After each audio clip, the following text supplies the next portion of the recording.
चित्रपट महामंडळाचं जे बिगुल आहे ते वाजलेलं आहे आणि त्याच पार्श्वभूमीवर आरोप प्रत्यारोप मोठ्या प्रमाणात होत आहेत. विजय पाटकर यांनी देखील यामध्ये मोठ्या प्रमाणात आरोप केल्याचं आपल्याला पाहायला मिळतंय. आपल्यासोबत आहेत माजी पदाधिकारी सुशांत शेलार या चित्रपट महामंडळाचे. काय नेमकं सांगाल? विजय पाटकर यांनी देखील यामध्ये काही प्रतिक्रिया दिलेल्या आहेत. नाही, मला असं वाटतं की आरोप प्रत्यारोप म्हणण्यापेक्षा मी त्यांनी जे आरोप केले त्याला उत्तर देतोय. कारण गेल्या 10 वर्षात काहीच केलं नाही असं ते म्हणतायत. मुळात तेच 2.5 वर्ष होते. 2.5 वर्षानंतर मग फेरमतमोजणी झाली आणि माझी घोषणा झाली 16 मतांनी निवडून आल्याची. त्यामुळे ते स्वतः असतानाच त्यांना या गोष्टी माहिती असतील की पुण्यातलं नवीन ऑफिस जे घेतलं, मला वाटतं 2-2.25 कोटीचं, त्यानंतर अंधेरीतलं एक 3.5 कोटीचं ऑफिस घेतलं, कोल्हापूर मधलं 2.5 कोटीचं ऑफिस घेतलं. हे त्या मागच्या 5 वर्षातच झालेलं आहे. आणि एवढा सगळा निधी जो आहे तो इतकी वर्ष म्हणजे युटिलाइज झाला नव्हता किंवा जमाही झाला नव्हता. पण तो आमच्या कारकिर्दीमध्ये वेगवेगळ्या गोष्टी करून, निर्मात्यांसाठी वेगवेगळ्या गोष्टी करून निर्माते त्या पद्धतीने सभासद झाले आणि तो फंड जनरेट झाला आणि मग त्याचा योग्य उपयोग केला गेला. आणि या गोष्टी त्यांना माहीत असून सुद्धा अशा पद्धतीचा आरोप करणं चुकीचं आहे. आणि 5 वर्षाचा कालावधी संपल्यानंतर विविध कोर्ट कचेऱ्या मुळे हा 5 वर्षाचा कालावधी वाढला. तो काय आम्ही 5 वर्षानंतर आपण परत निवडून आलो आणि परत आम्ही संचालक होतो, आता अशातला भाग नाही. तर तो कोर्ट कचेऱ्यांच्या या सगळ्या गोष्टींमुळे निवडणूक लांबत गेली.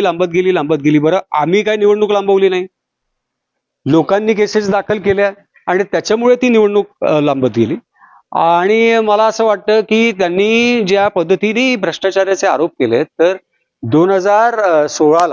2010 ते 2015 मध्ये तेव्हा त्यावेळेला ते 8-9 महिन्यासाठी अध्यक्ष होते आणि त्यांनी मानाचा मुजरा नावाचा कार्यक्रम पुण्यात केला होता. तो कार्यक्रम 10 ते 15 लाखाचा होता आणि त्यांनी जवळजवळ 40-45 लाख 50-60 लाख रुपये खर्च केले. आणि त्याच्यासाठी त्यांना जेव्हा सभासदांनी विचारलं, जनरल बॉडीमध्ये जेव्हा प्रश्न उपस्थित झाले, तेव्हा त्यांना रिक्षाने पलायन करावं लागलं. ही गोष्ट मला वाटतं ते विसरले. आणि न्यासाने, कोर्टाने आदेश दिले की 10,78,000 ऑडिटमध्ये तो घोळ दिसून आला. आणि ते जेवढे संचालक आहेत आणि आमचे व्यवस्थापकीय जे आहेत रवींद्र बोरगावकर, या सगळ्यांना मिळून त्यांनी सांगितलं की 15 दिवसामध्ये हे 10,78,000 रुपये भरायचे. या सगळ्या गोष्टी मला वाटतं पाटकर साहेब विसरलेत. ही गोष्ट मला काढायची नव्हती, कारण शेवटी आपलं कुटुंब आहे आणि आपले ते संस्कार आहेत. पण आज त्यांनी हे आरोप केल्यानंतर हे उत्तर मला देणं क्रमप्राप्त होतं. खरं तर त्यांनी चित्रपट महामंडळाचं थडगं झालंय अशा पद्धतीनं काही एक टीका केली. तुम्ही स्वतःच्या घराला असं कधी म्हणता का हो? आणि ते आमच्याच घरातले आहेत, ते आमच्याच घरातले एक सन्माननीय सदस्य आहेत, माजी अध्यक्ष आहेत. भालजी पेंढारकर, व्ही शांताराम यांनी एक रोपटं लावलं, आज त्याचा वटवृक्ष झालाय. आणि त्या वटवृक्षाला आपण थडगं म्हणायचं. त्या वारशामध्ये तुम्ही बसता, त्यांच्याबरोबर अध्यक्ष म्हणून, तुमचं माजी अध्यक्ष म्हणून का होईना, पण त्या बोर्डावरती तुमचं नाव आहे. आणि असं असताना त्या भालजी पेंढारकर आणि व्ही शांताराम यांनी जे काय आपल्याला एक संस्था, आपली पालक संस्था आहे, मातृसंस्था आहे, तर त्या संस्थेला अशा पद्धतीने थडगं म्हणणं, हे मला वाटतं आपल्या जिभेला काहीतरी हाड असावं माणसाचं. खरं तर यामध्ये राजकीय हस्तक्षेपाची देखील चर्चा आहे. विजय पाटकर यांनी देखील अशा पद्धतीचे आरोप केलेले आहेत. नेमकं कितपत हे तथ्य आहे? मला काय तथ्य वाटत नाही त्याच्यामध्ये. काय आहे की त्या नीलम शिर्के एक अभिनेत्री आहेत आणि त्या वयाच्या 18व्या वर्षापासून काम करतात. त्यांना मी तेव्हापासून बघतोय. मी लोरपराला राहतो, त्या लालबागला राहतात. MD कॉलेजमध्ये त्यांची एकांकिका मी पाहिलेली आहे, तिथपासून त्यांचा प्रवास पाहिला. आज बालरंगभूमीच्या त्या अध्यक्ष आहेत, नाट्य परिषदेमध्ये त्या काम करतात. गेल्या 2 वर्षामध्ये त्यांनी असंख्य बालरंगभूमीशी संबंधित उपक्रम घेतलेले आहेत, संमेलनं घेतलेली आहेत. आणि त्यांना जर का चित्रपट महामंडळाच्या निवडणुकीत उभं राहावं याच्यासाठी मेघराज भोसले आणि त्यांचे सहकारी यांनी आग्रह केला असेल, मी आग्रह केला, आणि म्हणून त्यांनी एक अभिनेत्री म्हणून फॉर्म भरला, तर त्यांचे पती कोणीतरी मंत्री आहेत म्हणून त्यांना दोष देणं म्हणजे हे महाराष्ट्राच्या संस्कृतीला शोभणारं नाहीये. एखाद्या अभिनेत्रीवरती अशा पद्धतीने चिखलफेक करणं आणि तिला या पद्धतीने टार्गेट करणं हे महाराष्ट्राच्या संस्कृतीमध्ये बसत. खरं तर याच्यावर काही राजकीय नेत्यांचे पण काही प्रतिक्रिया यायला लागल्यात. सुषमा अंधारेंनी देखील तुम्ही एखादा कोल्हापूर मध्ये एका मंत्र्याचा ओएसडी येतो आणि इथून सगळी ही सूत्र हलवतो, अशा पद्धतीचे काही फेसबुक पोस्ट. मला असं वाटतं की त्यांची जी कोणी विश्वसनीय सूत्र आहेत, तुम्ही पत्रकार आहात, तुम्हाला जर का तुम्हाला हे ज्ञात असेल, जर का सरकारी यंत्रणा इथे कामाला लागली आणि पत्रकारांना माहित नाही, असं होऊच शकत नाही. तर त्यांनी बोलायची वेळच आली नसती ना, आपणच बातम्या चालवल्या असत्या.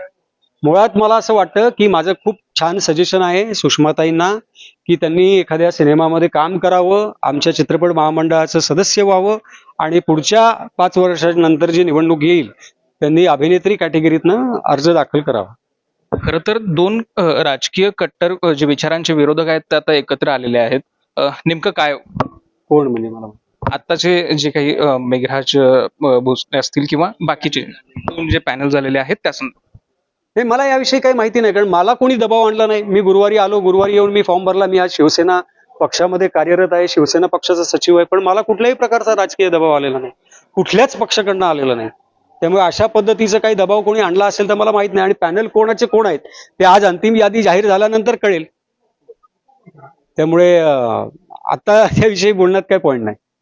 खरं तर म्हणजे मी यांच्याकडे पण येतो. आपले जे याच्यामध्ये आता थोड्याच वेळापूर्वी साधारण मोठ्या प्रमाणात गदारोळ झाल्याचं आपल्याला पाहायला मिळत होतं. नेमकं काय प्रकरण होतं आणि कशा पद्धतीने? नेमकं प्रकरण म्हणजे जे मानाचा मुजरा कार्यक्रमामध्ये जो 57-58 लाख रुपये खर्च करून त्याच्यामध्ये 12-13 लाख रुपयेचा आरोप झाला. त्याच्यातले ऑडिटमध्ये ते निघाल्यानंतर 10,78,000 रुपये निघाले.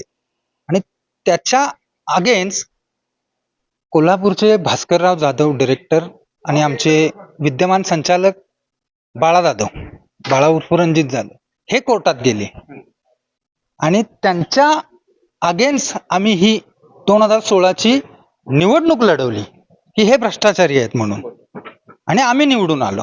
त्याच्यानंतर रणजित जाधवांनी काय केलं, ती केस विड्रॉल करून घेतली कोणालाही न सांगता. त्याच्यानंतर त्यावेळेला आम्ही ती केस महामंडळाने चालवली आणि महामंडळाने चालवल्यानंतर 2022 साली हा निकाल लागला. हा तुम्हाला मी दाखवलेला आहे.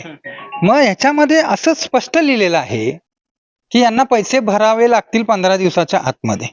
आता 2021 पासून आज 26 आहे, पैसे भरलेले नाहीयेत. मग याचा अर्थ काय होतो? स्पष्ट होतो ना. मग हेच सगळे डॉक्युमेंट्स जे 10 आणि सन 10-15च्या कार्यकारिणीमध्ये होते, त्यातले 5 लोक आहेत, त्यांना विरोध करतोय ना आम्ही. हे भ्रष्टाचारांना तुम्ही अर्ज मागे घ्यायला लावा, नामंजूर करा अर्ज. कोण आहेत नेमके भ्रष्टाचार असे तुम्ही? आता पहिली गोष्ट म्हणजे त्या पॅनल मधले मिलिंद आष्टेकर, सतीश बिडकर, सतीश रणदिवे, सदानंद सूर्यवंशी, ही अशी 4-5 नावं आहेत. या सगळ्यांनी भ्रष्टाचार केला. ती 10-70 मध्ये सगळ्यांची वाटणी आहे ना. कद्दू कटेगा तो सब में बटेगा, ऐसा है. आता नेमके मग काय आरोप असणार आहे तुमच्यावर? आणि आता नेमके जे काय तुम्ही हरकती वगैरे टाकलेल्या आहेत त्याचं नेमकं?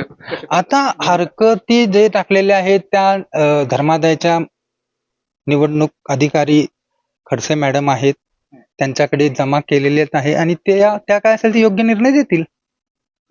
आपली नेमकी पुढची भूमिका कशी असणार? आता हे झाल्यानंतर आमचं पॅनल ठरेल, त्याच्यानंतर चिन्ह मिळतील, त्याच्यानंतर निवडणूक होईल आणि आम्ही निवडून येऊ. पुन्हा तेच मेघराज राजे भोसले पॅनल आणि पुन्हा अध्यक्ष मेघराज राजे भोसले 5 वर्षासाठी. धन्यवाद आपण दिलेल्या सविस्तर माहितीबद्दल. जसं की आता आपण पाहिलं, कलाकारांची जी मातृसंस्था आहे त्या मातृसंस्थेच्या अंतर्गत ह्या राजकीय हस्तक्षेपाच्या चर्चा असतील कारण तापलेला आहे. या सगळ्यावर आता सुशांत शेलार बोलले, माजी उपाध्यक्ष धनाजी एमगर बोलले. LS मराठीसाठी मी निरंजन, कोल्हापूर.